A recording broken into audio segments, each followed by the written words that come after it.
Hello, hello, hello, hello. So, today, after a long time, after a long gap, we will look at case studies again. So, I almost went through all the case studies given on the official site of McKinsey. Now, I have found some case studies from Bain and Company, another great company in this world of consulting.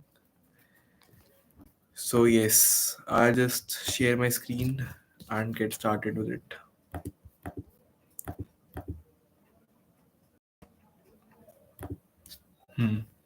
Yes. So today's case study is titled as Coffee Shop Company. Okay. Help a friend determine whether opening a coffee shop is a good idea. Client background. A friend comes to you for business advice. Okay. You are having lunch with an old friend from university and she is looking for some business advice. She is thinking of opening a coffee shop in Cambridge, England, a large university city, an hour and a half away from London. Okay. She sees some potential in this business but wants your help in determining whether opening a coffee shop is a good idea. What do you think? Okay, so the scenario given to us is pretty clear. An old friend of ours is looking to open a coffee shop in Cambridge, England. It is a large university city. We all know. In Cambridge, lots of huge universities are situated. So yes, it is a good market for a coffee shop. She sees the potential, yes. So now she has come to us for our advice. So yes, we'll start. Case setup. Start any case by understanding the question you are asked to solve. Ask your interviewer questions if you feel confused or need more information. We want you to succeed in your interviews. Take the time, 1 to 2 minutes, to think about how you would approach the problem. Always structure your thinking and communicate your ideas with your interviewer. Here are some sample questions to ask yourself. How big is the opportunity? How much does it cost to open a coffee shop? And what is the shop's go to market strategy?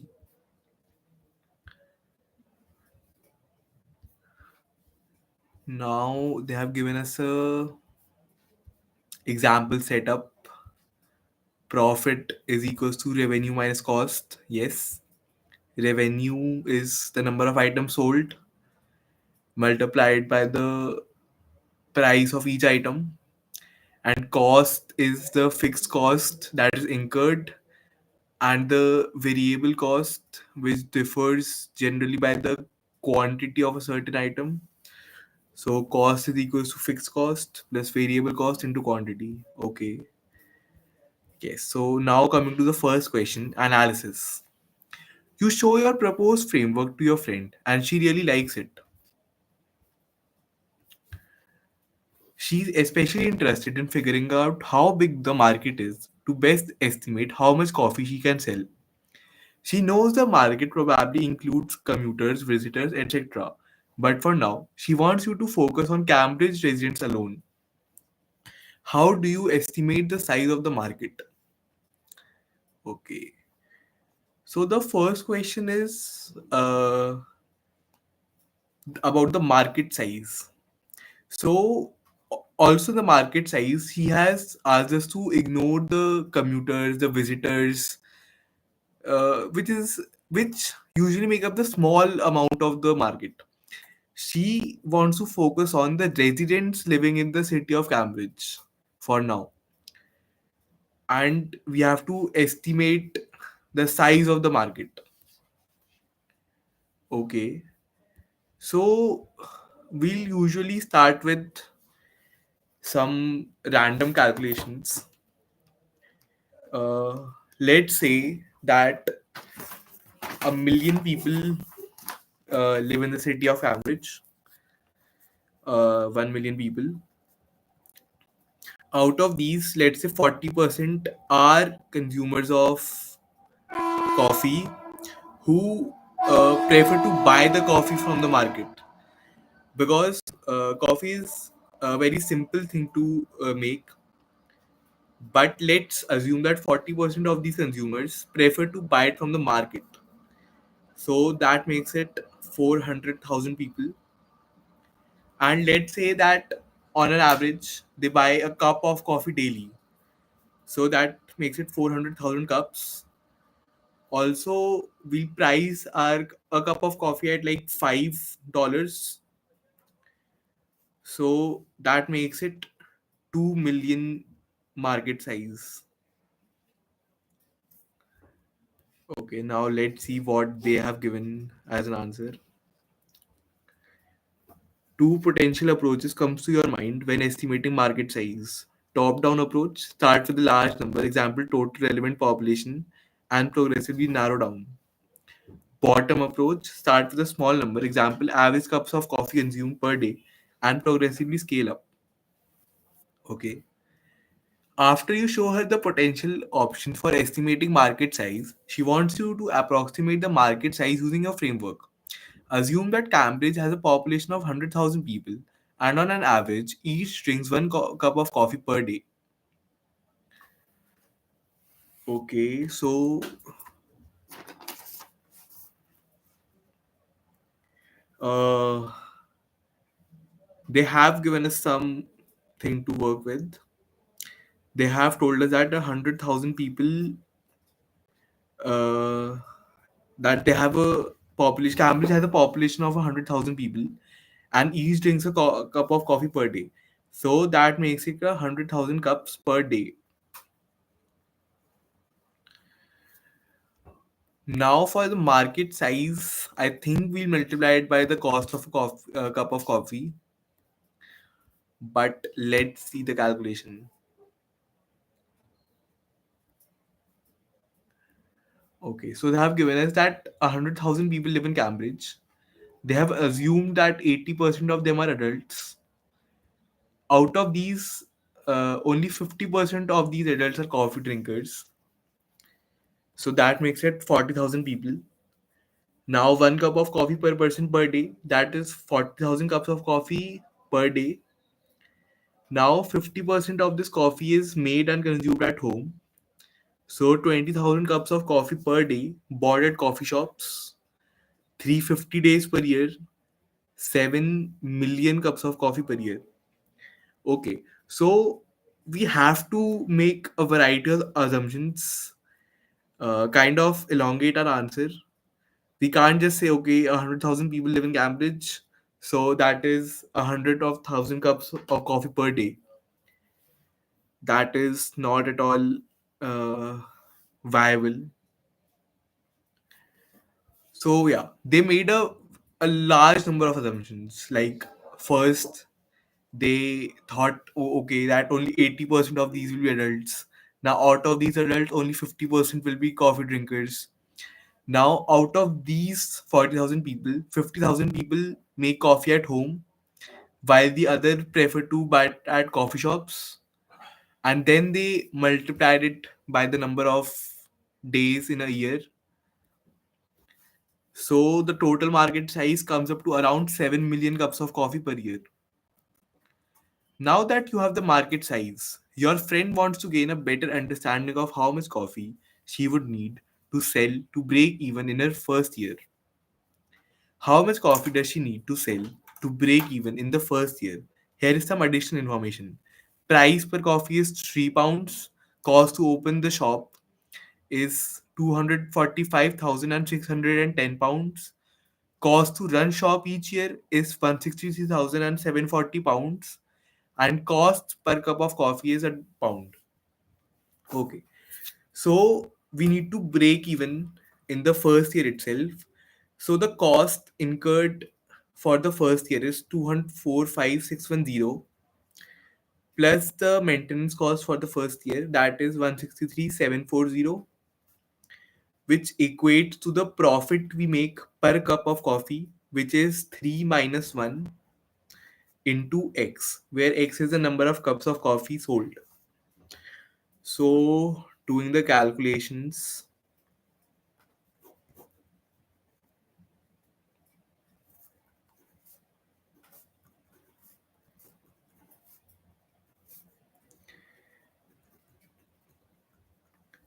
419350 by 2.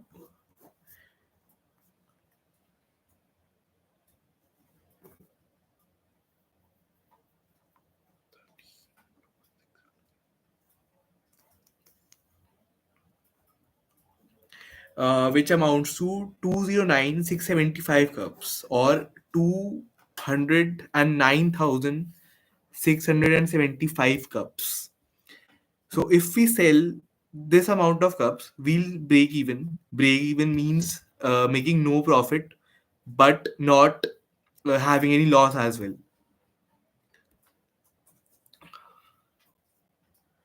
Uh,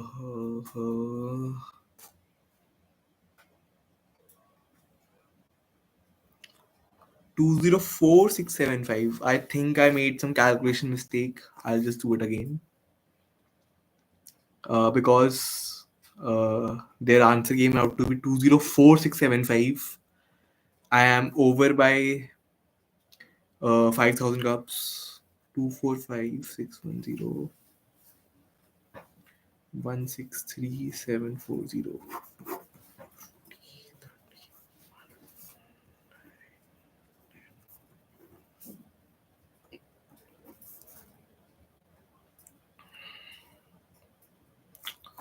Okay, yes, I found a mistake.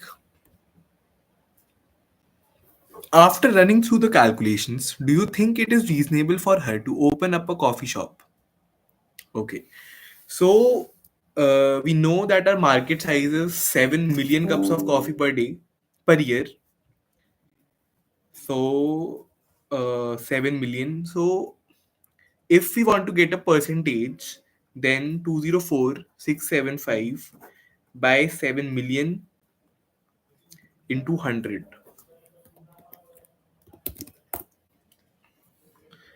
204,675 into 100 divided by 7 million. 700.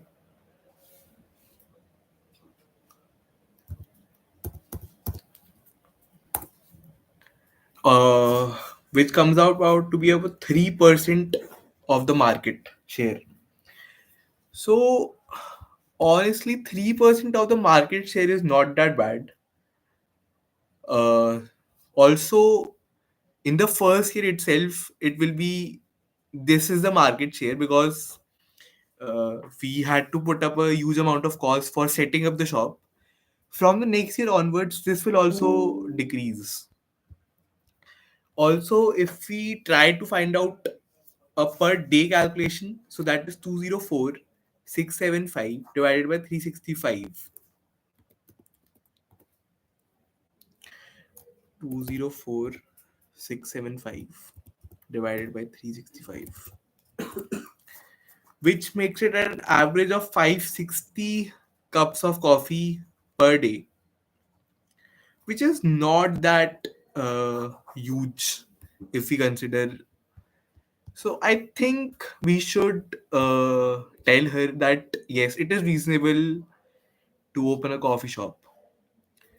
Now I'll just see the good answer. Yes, because there are 7 million cups of sold and the break even point is 204675, which is 3% of the market share. Breaking even is achievable.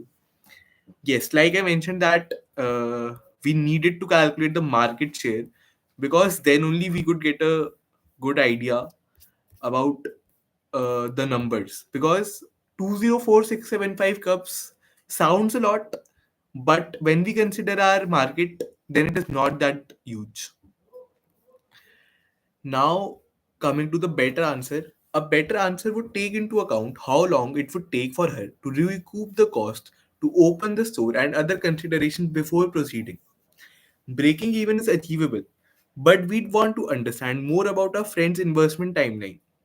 Depending on how many years she plans to run the store, it might be difficult to recoup the cost of opening it.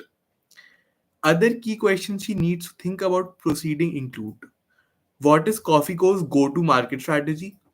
How will the organization differentiate itself among its competitors? Is there a dominant player that will make it difficult to win share? And is the market full of smaller competitors that CoffeeCo could beat? Okay. So now this answer also includes that uh, the more factors, that what should be the marketing strategy, what is the current state of our competitors, is there a huge market player that could cause us to fail miserably, or are there already such small examples like our coffee go that couldn't perform that well? So yes, more and more parameters apart from finance, other parameters like this should also be kept in mind.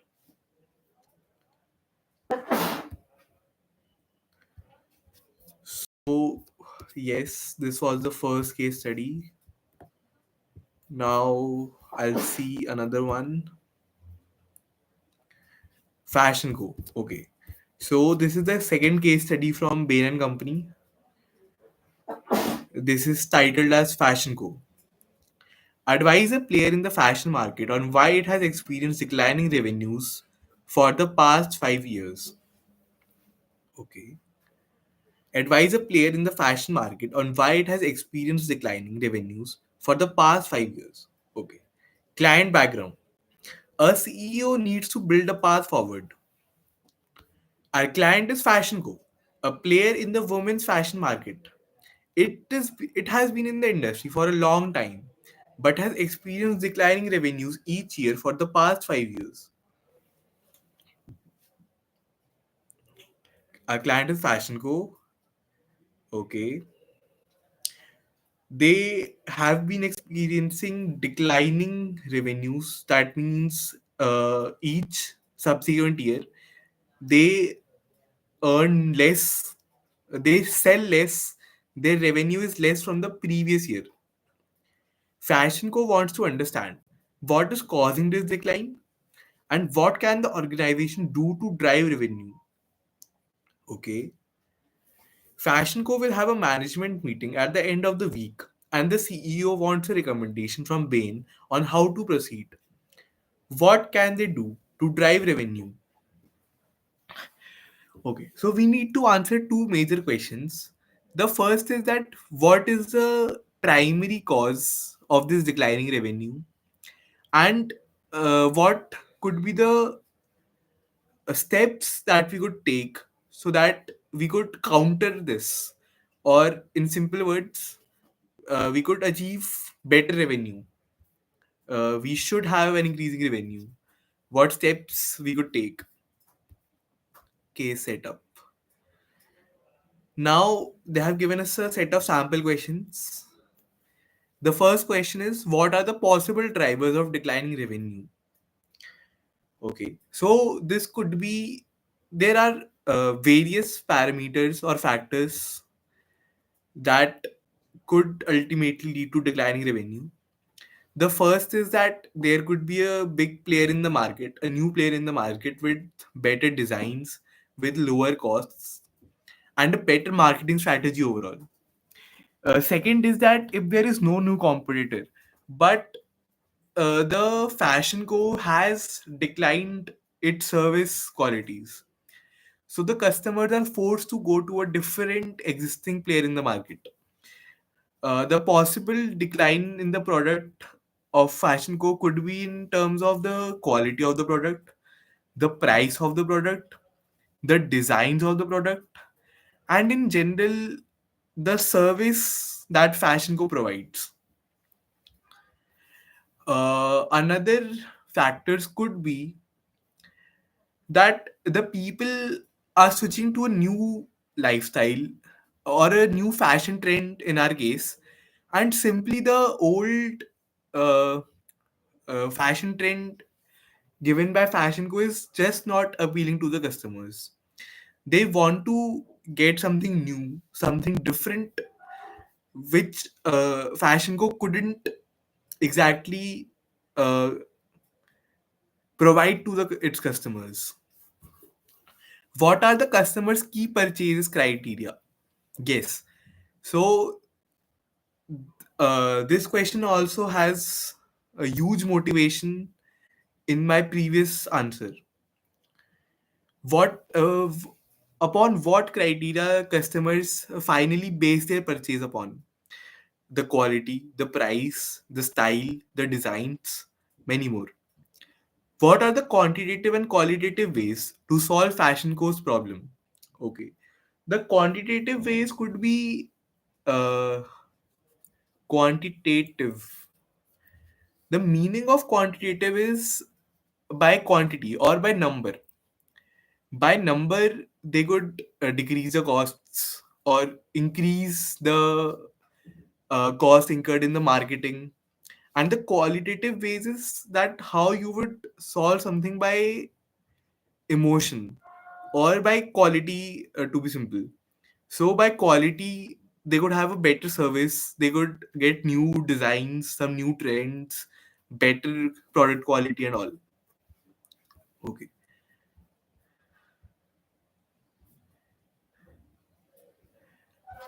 They have also now coming to the analysis. After formulating a framework, it is time to walk your interview through your structure and analysis step by step. Once you have walked through your thinking, propose where would you like to start. In this case, start by deep diving into developing a better understanding of current marketing and consumer trends. Ask the interviewer questions to gain additional information. Okay. Market trends. What have sales looked like in the women's fashion market in the past 5 years? What are the greatest recent advances in the industry? Are any new companies disrupting the market? So I have covered all three of these points in my previous answers. We need to get an understanding of how the market currently looks and what services are we catering to. Consumer trends. Which styles do we offer? And do we know what consumers want these days? Yes. Provide additional suggestions to continue the conversation. Additional suggestions to continue the conversation include there may be a bigger percentages of stores online versus brick and mortar. Yes. So I didn't cover this point, but yeah, with the recent trend in digital shopping and e-commerce, there could be some features that the e-commerce website provides which is just not simply possible in the offline stores. Competitors may be integrating technology into their new stores in new and interesting ways. There may be an increase in loyalty apps through which consumers can pay via mobile. Consumers may want an easier way to return clothing or more overall online shopping options. Yes. So overall, with the a very interesting insight into this is that they have a decline in sales from the previous 5 years only. So, what new changes came into the market apart from the qualitative? What new overall how the market changed? This includes switching to e-commerce, integration with new technology, like they mentioned, loyalty apps. They can pay through mobile. Maybe FashionCo doesn't have an online website. They have only brick and mortar stores. They only deal with cash. They aren't very open to digital banking and all.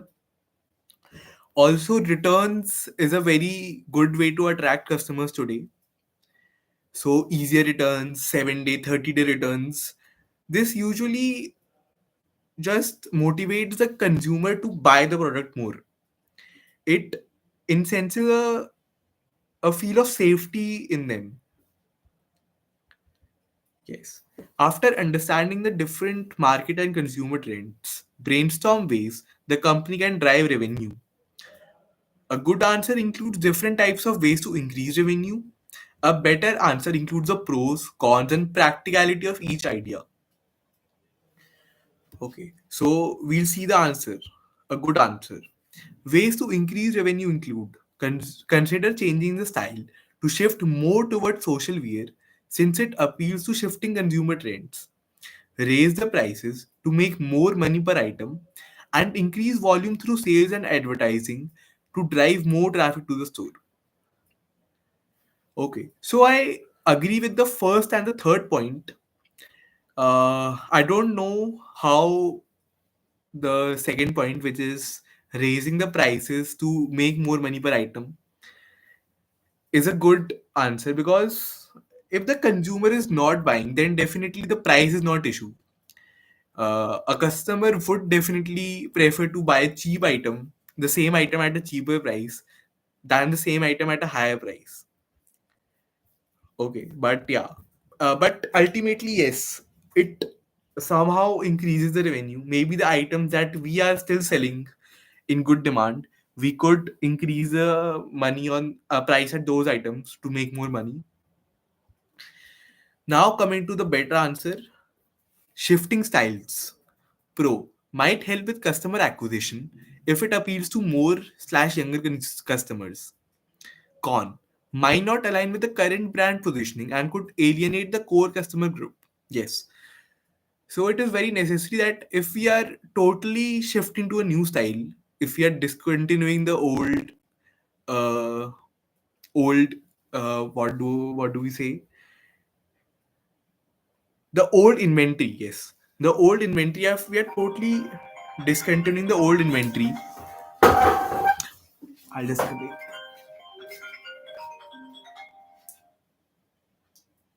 yes, ma'am. Yes, ma'am.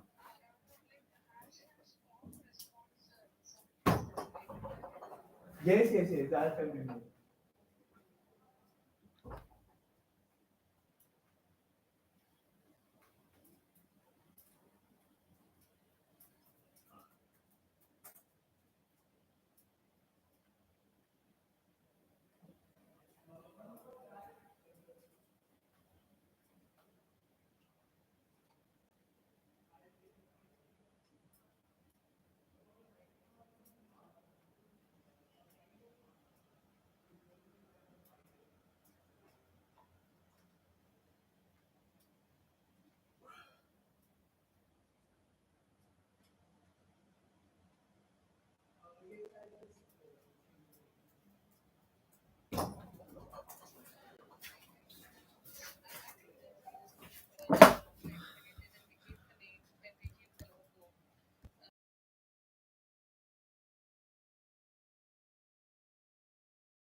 Okay, sorry, I had some little work.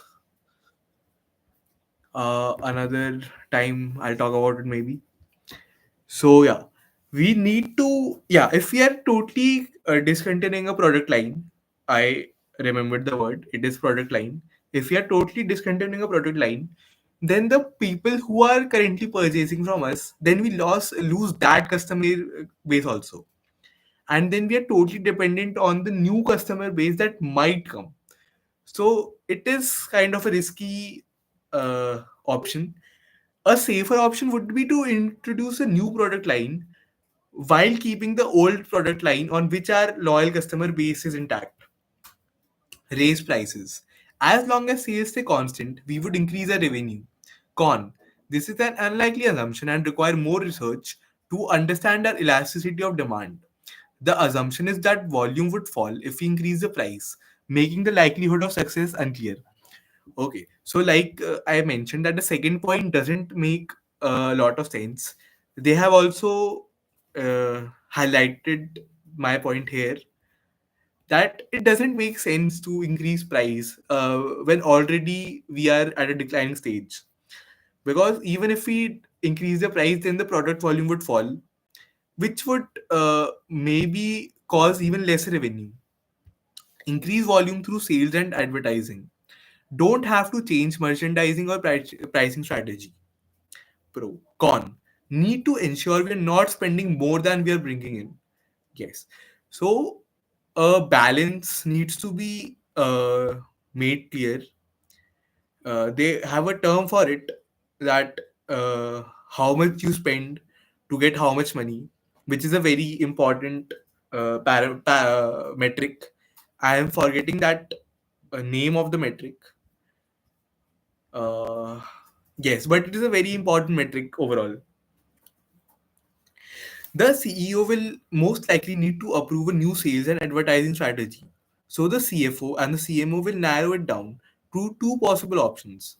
Option A rewards program. Estimated number of consumer customers participating in first year 25%. Number of customers 10 million. Average pre-sale spend per person per year $100. One-time customer activation fee is $50. And with the reward program, customers always receive 20% off. Okay. Now, the second option is intermittent sales. Number of customers is 10 million. Average pre-pay sale spend per person is $100. Now, the model is 20% discount, 3 months per year. Okay. Assumption. Discount would increase pre-sale purchase sales by 100% over those 3 months. Which one would result in more revenue this year?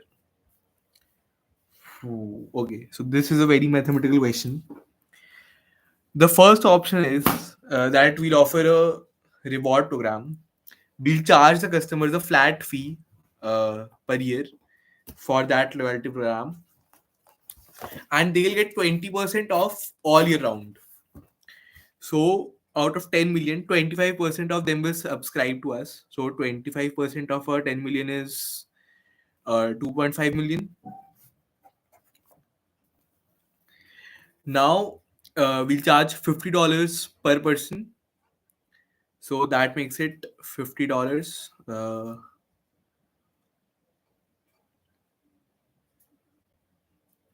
$125 million we'll get just by getting the customer activation fee. Now, the revenue pre-sale is $100 per person per year, but we'll offer them a 20% off, so we'll get only $80 uh, per person per year. So 2.5 million into $80 of spend. This is a revenue, to be fair, to be clear. So 2.5, 25 into 8 is 25 into 8 is $200 million. So and the rest of the customers will just bring in 7.5 million into $100, which is $750 million. So by total, we earn a total of 950 and 975, $1075 million through the first option. Now coming to the second option, which is that we'll offer a sale only up in a particular time period, which is 3 months. Also, we don't charge any customer activation fee. Okay. So 10 million total customer base. They'll spend $100, assume evenly distributed across years. Okay. So now these 10 million customers for the first 9 months, $100 we'll divide 100 by 4. That is because we know that the sale is going on for 3 months per year. So we'll just divide 3 by 12, which is 1 by 4. So we can divide 100 by 4, which is $25 per quarter. Now, in this uh, in this model, for the rest of the 9 months, we'll get 10 million into $75, which is $750 million. And for the 3 months, we'll offer a 20% discount, but that discount would increase the pre-sale purchase sales by 100%. That means of $50, $25 will get doubled, which is $50. And on this, we'll offer a 20% discount. So 20 by 100.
Okay, so the first option was correct, $1.075 billion or $1075 million, and the second option is also correct, $50 into 80%, which is $40 into 10 million, 400 million, 1.15. So clearly, the second uh, option is generating more revenue. Now, after understanding and researching the facts, what are your recommended next steps for FashionCo? A good answer is that we recommend using the intermittent sales strategy option B, as it is projected to generate $50 million more than the awards program option A. And the better answer is that we need to calculate more risks that come with both the options. Option A might be a better long term strategy if there is an increase in customer signups in year 2. Not changing the style or introducing more tech into the clothing could be a big issue if market trends continue their current trajectory. And the further steps include test if the rewards program might make loyal customers spend more in year 2 and beyond given the 20% discount. Revisit digital and style questions with the CEO, conduct survey to ground in data. Okay. So this also concludes this case study. That is it for today. I'll see you guys the next time.